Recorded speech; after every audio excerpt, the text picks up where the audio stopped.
What's up, Soul Family? Today we're going to be talking about growth in agriculture, filling your crop and allowing it to grow, planting that seed. But before you plant the seed, allow it to fermentate. There's multiple ways you can allow a seed to fermentate, to bask in the soil and ferment in it. You have to have the right timing down. You have to know when to plant, what position to plant it in, and when to feed it water, what type of soil it needs. Think of it as your personality. We all have multiple personalities. We all have different types of ourselves. And connecting with that requires a lot of challenges. It requires a lot of pain, emotional tolerance, intellectual, intelligence, wisdom, and strength. Being able to trust yourself to say the right things, being able to trust yourself to trust people, being able to trust yourself to do the right things for the right people, to the right people. Think of that as a seed. When you want success, whether it's money, love, health, intelligence, you want success in any endeavors that you set your mind to, you have to build. And not only build, you have to go in, turn inwards, turn back, but not going back. You see, for a seed to finally grow from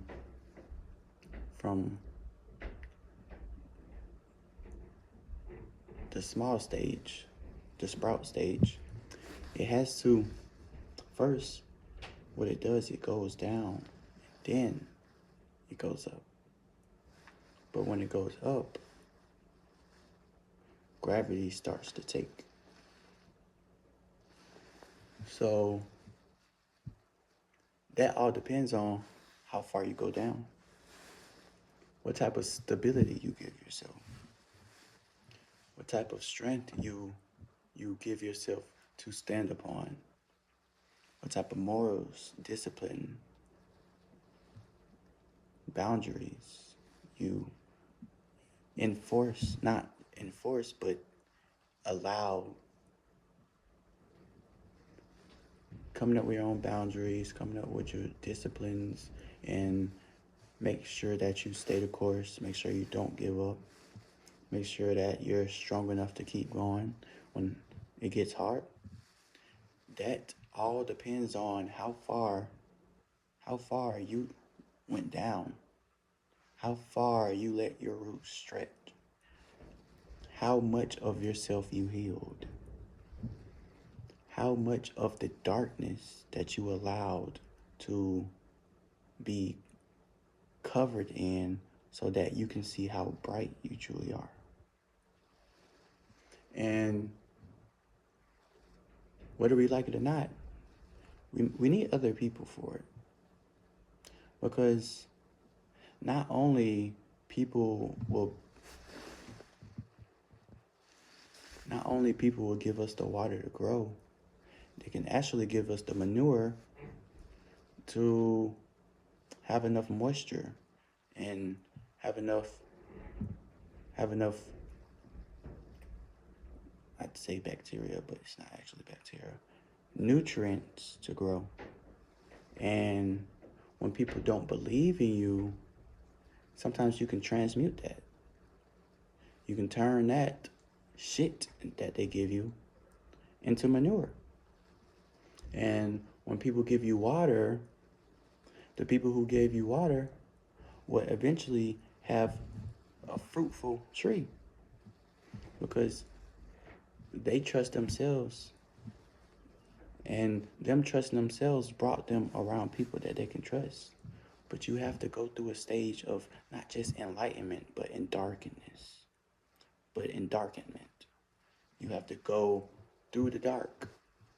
Because when you're around fake lights, you will forget to realize how bright you actually were. Because people may shine bright, but it's glitter, not gold.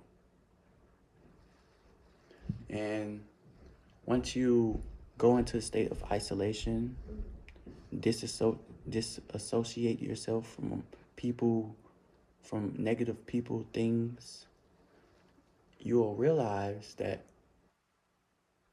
you start to get used to it. Sometimes you start to get used to people doing you wrong or trying to get over on you or manipulating you into doing things that you don't want to do, but they make you feel like you have to do it. You start to realize these things, and that's when you allow truth. You allow truth in your heart. And like it or not, even though it hurts, that truth will stitch your heart up. Say you've got your heart broken, or you're going through trying times, or you're depressed, sad, you want to give up. Give yourself the truth. It'll patch you right up. Give yourself the undeniable truth.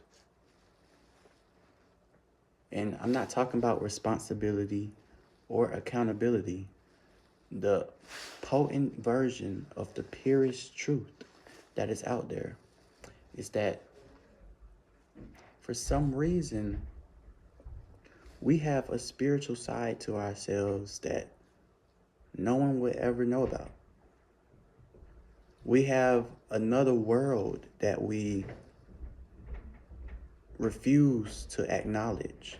And when we refuse to acknowledge that world, we're refusing to acknowledge what is great about us, what makes us so creative, what makes our life worth living, what makes you wake up every sun rising. Once you come to terms with that side of yourself, the highest version of yourself, you'll realize that that's what we call the devil. Our highest version of ourselves, yeah. Because we can only at least get in contact with the highest version of ourselves unless we confess to the highest version of ourselves, the worst version of ourselves. The jealousy, the envy, the gluttony, the sloth, the wrath, the greed, the lust, and pride. We will only know ourselves. We will only know the best version of ourselves by forgiving ourselves for the worst versions. And that's what I've come to done. I had a real good argument with myself. I was jealous at the fact that I could die anytime. All it takes is a stray bullet. All it takes is one broken bone in my rib. All it takes is eating the wrong thing. Sometimes all it takes is a broken heart. But coming to realization with that also make me jealous of the fact that I was immortal. The highest version of myself could never die. Will always live on, even if this physical form we have on earth will. I was jealous of that. I fell from grace. For a moment there, I felt weak. I felt like I couldn't achieve greatness because my whole life I've been separated from it. But I accepted my darkness. And accepting my darkness made me realize something. I was that greatness in the world full of horrible things. I was that light in that darkness that we all of us lack. We all lack substance. You can't color. You can't think about it like this. I always thought about, why would they have a white crayon when you give me a white sheet of paper to draw on? Why would you give me a black crayon when you give me a black sheet of paper to draw on? And that's when I realized another thing. When you add white to black, you can cover that white up with a black crayon. And when you add black to white, you can color that black up with white crayon. What I'm trying to say here, folks, is that good and bad balances itself. Because if you're too good of a person, people will treat you bad. Facts. If you're too selfless, people will treat you selfishly. People will take advantage of you. But if you're too selfish, people will stop trusting you, will stop wanting to help you, at least stop wanting help from you. Life is not a game. It's more of an art. It's more of a canvas, a real big canvas that we're all painting on. We're all painting on this one canvas we call Earth. It's not a game at all. It's fun. It's time consuming. It's entertaining. But it's not a game.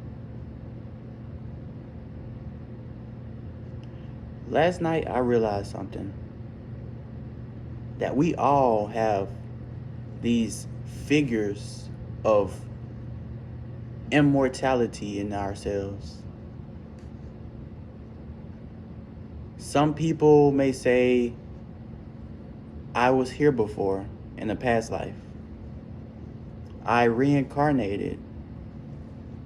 I inherited past trauma. Or I was sent here by Most High.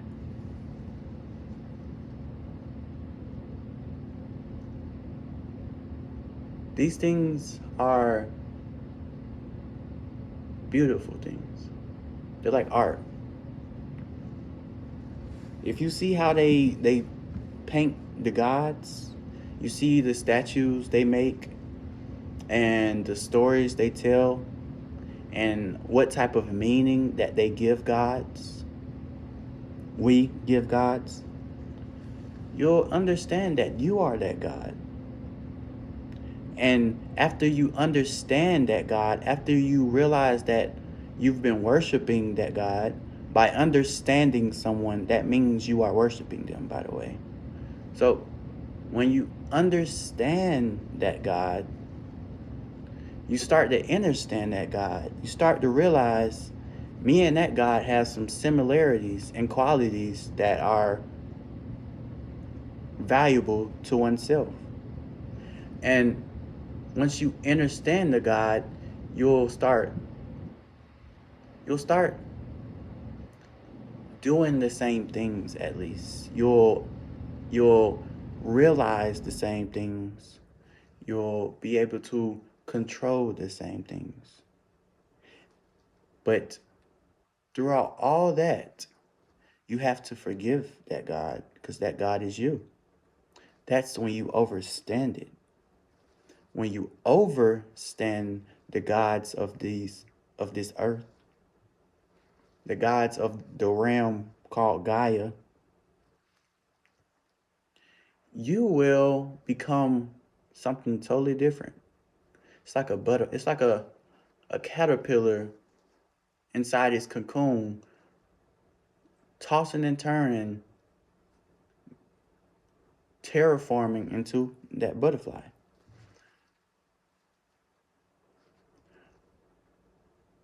Then you have to let it go. You have to forgive and let go. Once you forgive and let go, you won't be held back by the past.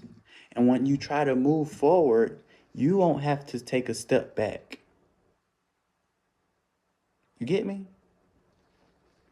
When you start being successful in your life, you'll realize that it's not success. It's just my creation.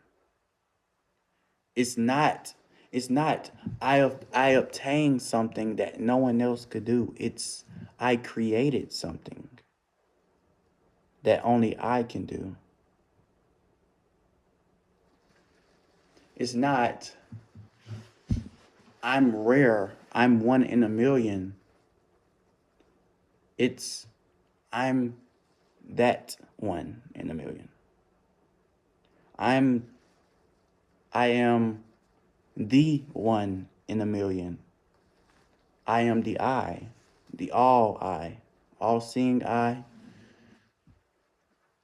the all awareness.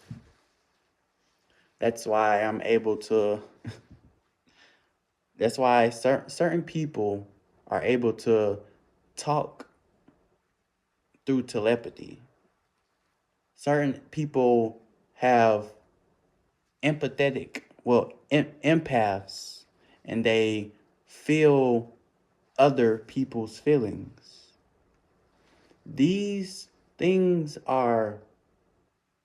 they started as a survival mechanism.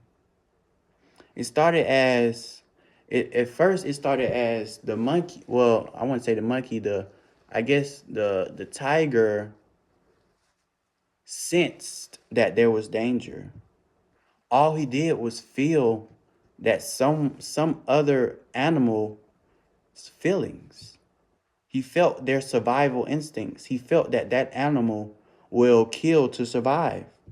And in a way, that lion was feeling empathy. You'll have to you have to blame yourself to understand.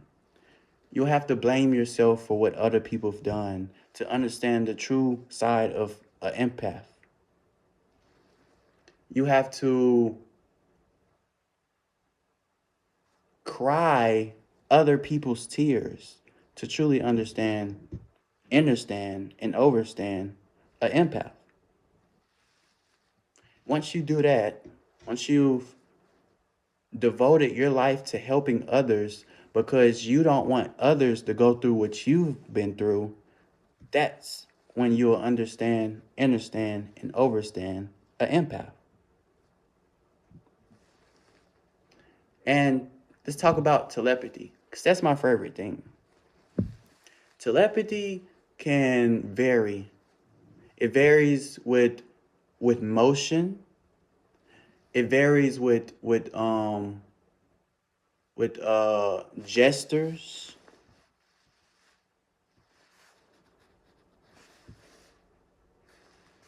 It varies with facial expression. When you see somebody looking mad, they look confused, they may look happy, sad, angry. Telepathy all varies with the things, almost the things you see. Because think of it like this. We all have favorite colors, right? And some people say, "Oh, I don't look good in that color. I look good in that color. These two colors don't go together." That's telepathy. You just don't think about telepathy because you think telepathy is always someone knowing what someone's thinking or knowing what their inner monologue is talking about, basically. It's not really always that. You have to you have to break down what you see before you can break down the language it's speaking because everything has a vibration to it. We all know that. If you don't know that, then you weren't listening in high school, basically. Everything has a vibration. Everything is molecules and atoms vibrating at a specific speed that makes it seem solid. And the only thing that can go cut through that molecule is something that is either vibrating faster or significantly slower. If you don't understand what I told you, then search up what an atom is for me. At least search up what an atom is. So when people are thinking, say I'm speaking, words are coming from out my mouth, but I can also speak without talking in my head. I can talk to myself in my head. But for some reason, it doesn't seem as different. You just can't feel the vibration as strongly as you do when you use air that's flowing through your mouth down into your lungs and right back out into your throat, allowing your tonsils to alter the pitch that you are conveying to the ether. When you are talking into your head, that's another vibration. And the reason why we all can't hear what people are saying in their head, because it's just like when you have a frequency. Sometimes only dogs can hear certain frequencies. You get me? You can barely hear. Say, okay, you're at least 5 yards away from somebody with a dog whistle. You're not gonna hear it, but that dog will. That's telepathy. So certain people have sensitive senses, nerves in their ear. It's not, they don't have a sensitive ear. If they had a sensitive ear, they would just be able to wiggle their ear. They would have very strong muscles in their ear. But what I mean by sensitive ear, you have sensitive hearing. Your nerves are conveying information to your brain faster than the normal human being and louder. So when someone's angry and mad, those are the most moments where you can know their thoughts because that's when they're yelling at you in their head. And eventually they'll yell at you with their voice. But it starts with the mind. They say, "I don't like you" first in their head, and then they master up whatever courage they have to say it to you. But you already know because you remember that vibration. And this is what's gonna get you. The the most people out there who are empaths and have telepathy were traumatized as a child. I know, we're getting too deep, but let me explain. You ever had your mom and father always argue all the time? And somehow you got used to that argument. You got used to them being mad. You got used to them conveying their thoughts out loud. When people do that, and they do that to a child who's very curious, even if you're arguing, that child is very curious on why are you arguing. So knowing them, not knowing that child had very special gifts and was very favored by Most High. So you know what Most High did? Most High sent that child gifts to be able to not be as as affected by those arguments, not allow that. So what God did was give that child the gift to break those karmic cycles, to break those cycles of arguing and abuse and trauma and traumatic abuse. What God did is what he gave that child the power of a sensitive ear and a sensitive heart. So, of course, he's going to be knowing that that person's mad. Even if he can't comprehend why that person is mad, he knows that person is mad. He knows that person is depressed, sad, because that traumatic pattern that that child has been put through has made that child stronger. If you get me, it has enhanced that child's senses of understanding what someone else is feeling because he had to as a child. That child has to comprehend what someone is thinking because he had to as a survival mechanism as a child. As a child, he didn't have no one protecting him. So he had to know if someone was going to try to hurt him. And how do you do that? You you familiarize yourself with the vibration of harm. You familiarize yourself with the vibrations of harmful attentions, malistic. What's the word for it?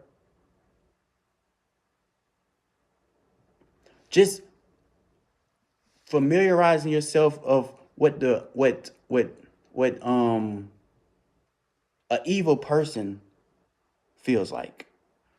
You have to, and then not only that, that child had to go through those things, some of those things.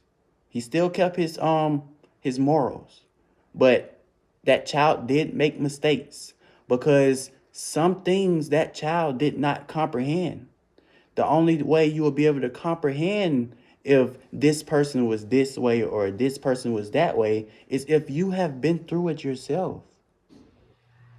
That's a strong that's a strong upgrade to an empath when you go through the things that you feel. So, what does this have to do with planting a seed and allowing it to grow? You need people to sometimes to do you wrong so you can know what's right. You need to sometimes uproot that sprout and plant it in a new garden so that it can grow even stronger. Sometimes water is not just going to be all that makes that flower grow. You also need sunlight and a little bit of love. And that's the end of my message, soul family. Love y'all.